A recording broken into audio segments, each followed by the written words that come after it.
Hi, I'm Brittany Hampton, and today I'll be talking about my communication system that I chose to implement.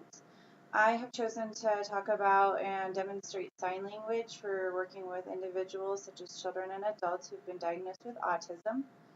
As many people know, autism is often associated with impaired communication, especially verbal communication. And I work with children in an early intervention program, so we actually use sign language quite a bit. We typically work on basic signs such as more, please, want, thank you, eat, and drink. So what we typically do is similar to one of the references I cited in my paper. We teach the child the man first. So let's say we were sitting alongside a child and teaching book. They wanted a book. So this is the sign for book, and this is the sign for want. I want. So what we would do is we would work hand over hand with the child to implement book and show them an actual book so that they can associate the sign book with a book, which I don't have one with me, but I would, so look, we'll use my book. So if they wanted this book, we would say, oh, book, you want the book?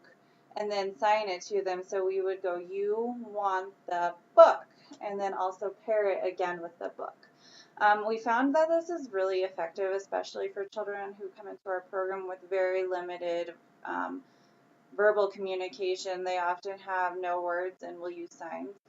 And I think that there's a huge misconception too with teaching sign language, because often parents or caregivers worry that if you teach sign language, there's going to be a lack of verbal communication, which is not true. You can always pair sign language with verbal communication.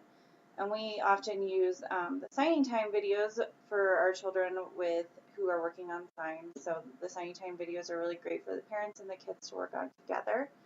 I would say some cons with sign language are that, it's hard we have some children who will gain sign language words in their repertoire and then months later lose them just because it's too difficult for them to know so many signs.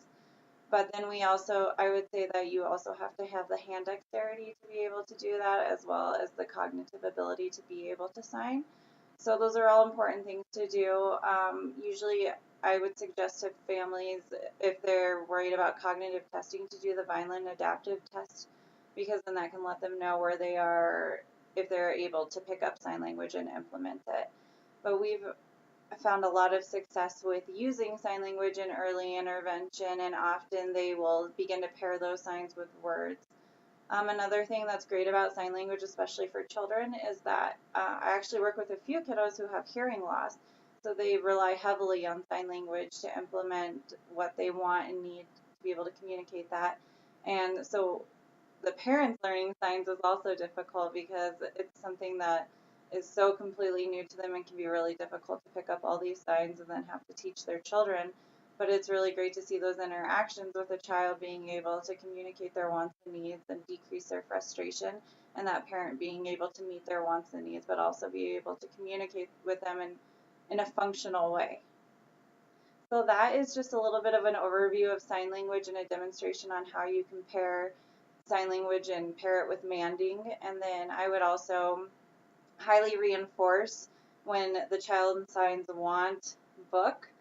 Find a reinforcer that's highly motivating for that child, and if you're unaware of what reinforcer would be highly motivating, I would do a preference inventory before implementing any sign language. That way you can reinforce when they sign, and that way they'll continue to sign even more.